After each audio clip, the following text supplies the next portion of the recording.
La facies es la expresión de la cara y, ¿por qué no, del espíritu humano?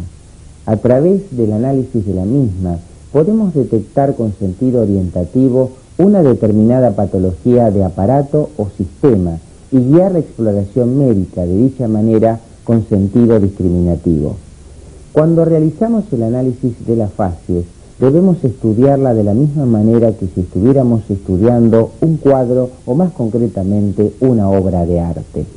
Estudiar una facies forma parte de lo que en clínica médica se llama el ojo clínico. De allí que al comenzar su estudio tendremos en cuenta en primer lugar las características anatómicas, la coloración y la expresión fisionómica del rostro, que en muchas oportunidades nos puede dar una idea sobre el estado de ánimo del paciente. La llamada facies normal, o también facies compuesta, es aquella en la cual la mirada es vivaz, atenta e inquisidora. Su expresión marca bien los rasgos físicos del individuo y además podemos considerar que su estructura anatómica está comprendida dentro de los rasgos considerados normales para el hombre. Su coloración no muestra alteraciones significativas de acuerdo a la raza. Nos dedicaremos a continuación a estudiar algunas características semiológicas de la cara que pueden ser de valor diagnóstico.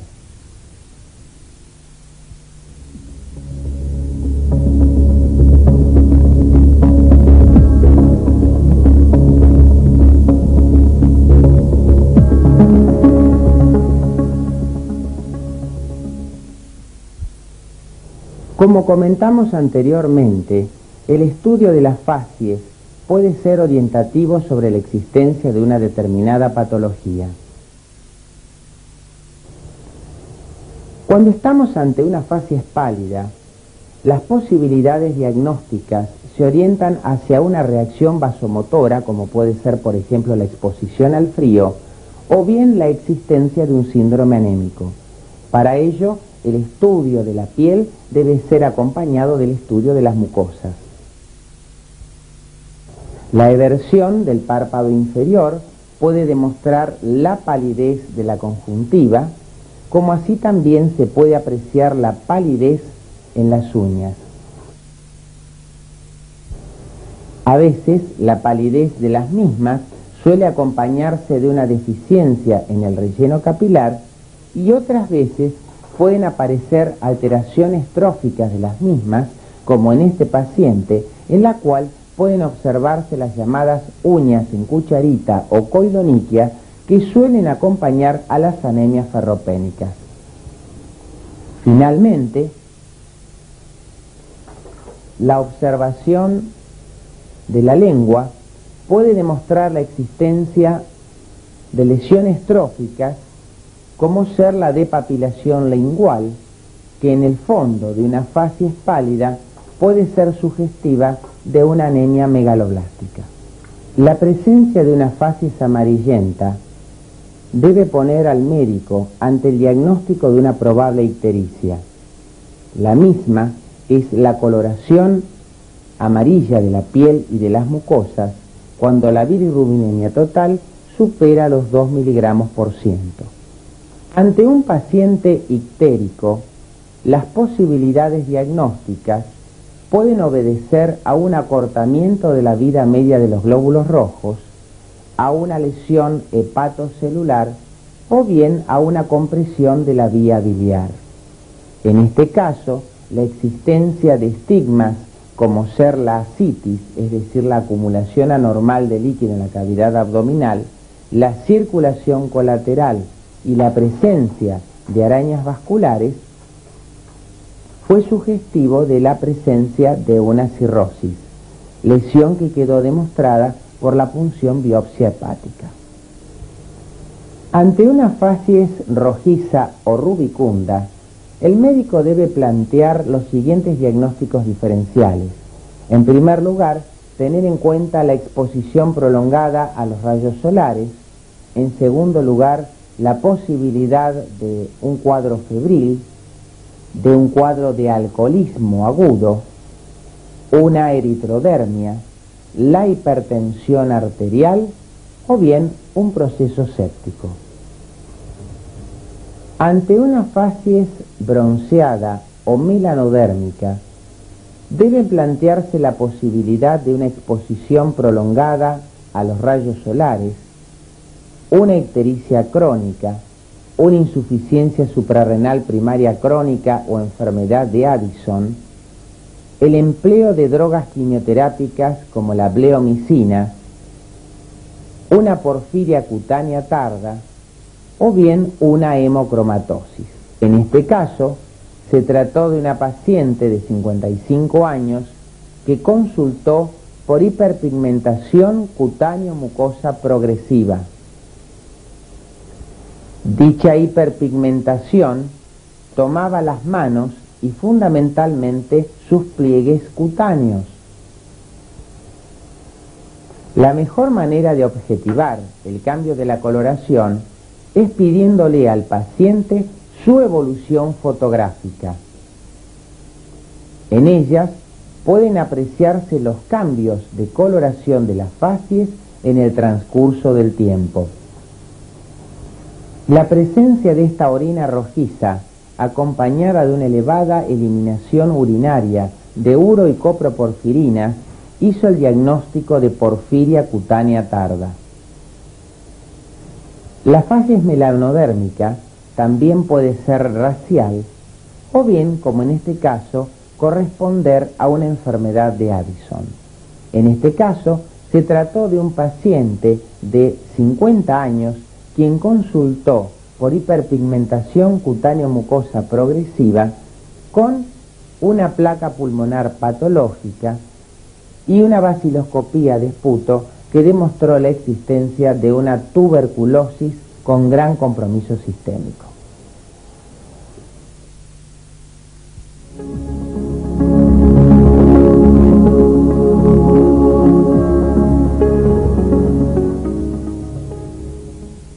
este caso, puede apreciarse la existencia de una facies pálida, abotagada, y si realizamos el examen físico de la paciente, pueden apreciarse la existencia de edemas generalizados. Este cuadro clínico es orientativo hacia la existencia de un síndrome nefrótico.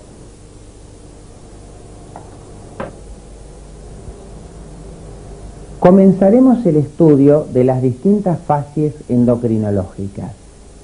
La existencia de una facies con un leve tinte amarillento, acompañado de abotagamiento facial, macroglosia y engrosamiento de la voz y caída del cabello, puede ser orientativa sobre la existencia de un hipotiroidismo. Y en otras oportunidades pueden apreciarse signos más evidentes como el exoftalmos, unilateral, como en esta paciente, o bien bilateral, como en esta otra. Obsérvese la retracción del párpado superior que permite apreciar el limbo corneano. Esta facies es característica del hipertiroidismo avanzado. A veces, la facies hipertiroidea puede acompañarse de manifestaciones sistémicas como el marcado adelgazamiento o caquexia que refería a esta paciente, además de su facies hipertiroidea con su exoftalmía bilateral, la fijeza de la mirada, la brillantez de la misma y la retracción de ambos párpados superiores. Dentro de las facies endocrinológicas, otra de las más frecuentes es la que acompaña al síndrome de Cushing por hiperfunción de la glándula suprarrenal o por administración iatrogénica de corticosteroides. En este caso, puede apreciarse la alteración de la estructura anatómica de la cara, caracterizada por una distribución anómala de la grasa, con eritema de ambas regiones malares, constituyendo la característica facies de luna llena. Esta facies suele asociarse a otros signos físicos, como es la distribución centrípeta de la grasa, las estrías rojo-vinosas y la marcada atrofia muscular que suelen acompañar a estos pacientes. La distribución anómala de la grasa en la región cervical constituye lo que se ha dado en llamar la jiba de búfalo, que no es característica del síndrome de Cushing, sino que también puede aparecer en las obesidades patológicas. La aparición de estrías rojo-vinosas en las zonas de flexión constituye el mejor ejemplo orientador sobre la posibilidad del síndrome de Cushing. Dentro de las facies neurológicas, una de las más frecuentes en la práctica diaria es la facies de la parálisis facial periférica. En esta enferma, que consultó por la pérdida súbita de la motricidad en una hemicara, puede apreciarse el borramiento de las arrugas frontales, junto con una asimetría facial manifestada a nivel de esta ceja, la epífora o lagrimeo, el borramiento del surco nasogeniano y la desviación de la comisura labial hacia el lado sano.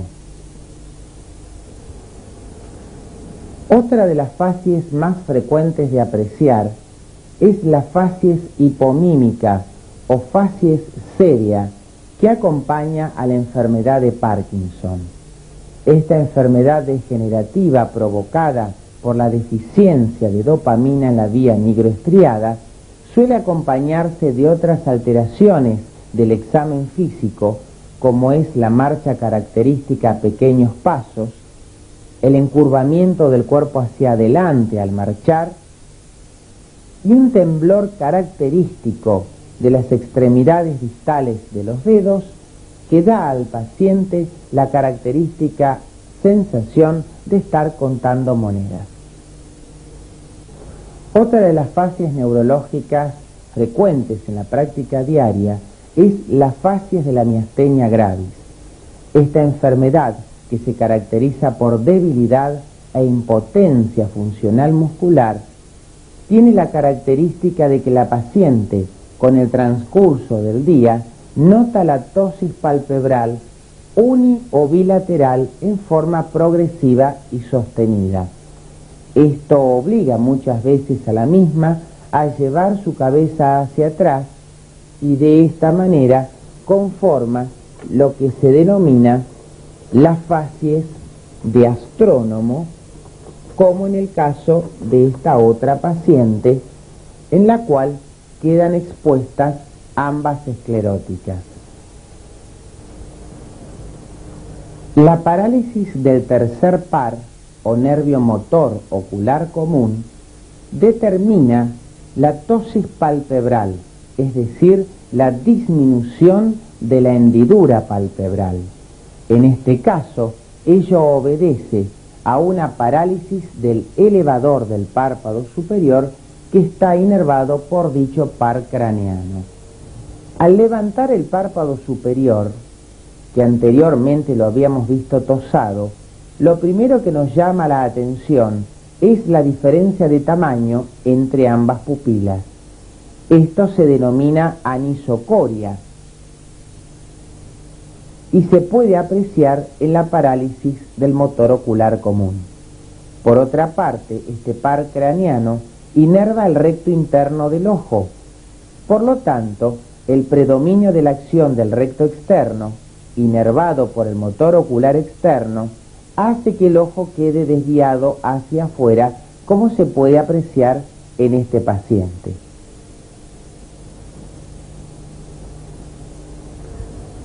La presencia de miosis,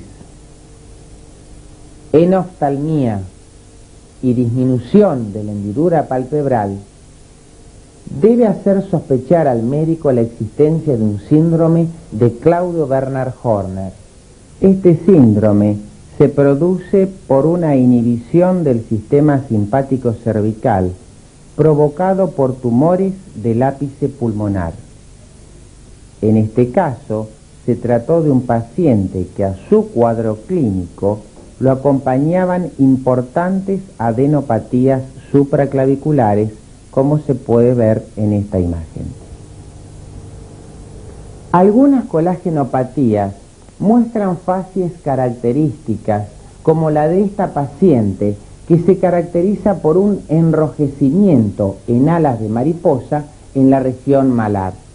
Esta facies es sugestiva de un lupus eritematoso sistémico. Otra facies asociada a colagenopatía es la facies de la esclerodermia, que suele acompañarse de un afinamiento de los rasgos faciales y de una hiperpigmentación cutánea, causa muchas veces de facies melanodérmica. Finalmente, recordemos que el estudio de las facies puede ser orientativa sobre el estado de ánimo de un paciente. En este caso, la depresión del mismo lo lleva a adoptar la característica facies en omega melancólico, como se puede apreciar. No olvidemos que el estudio de la expresión fisonómica es muy importante.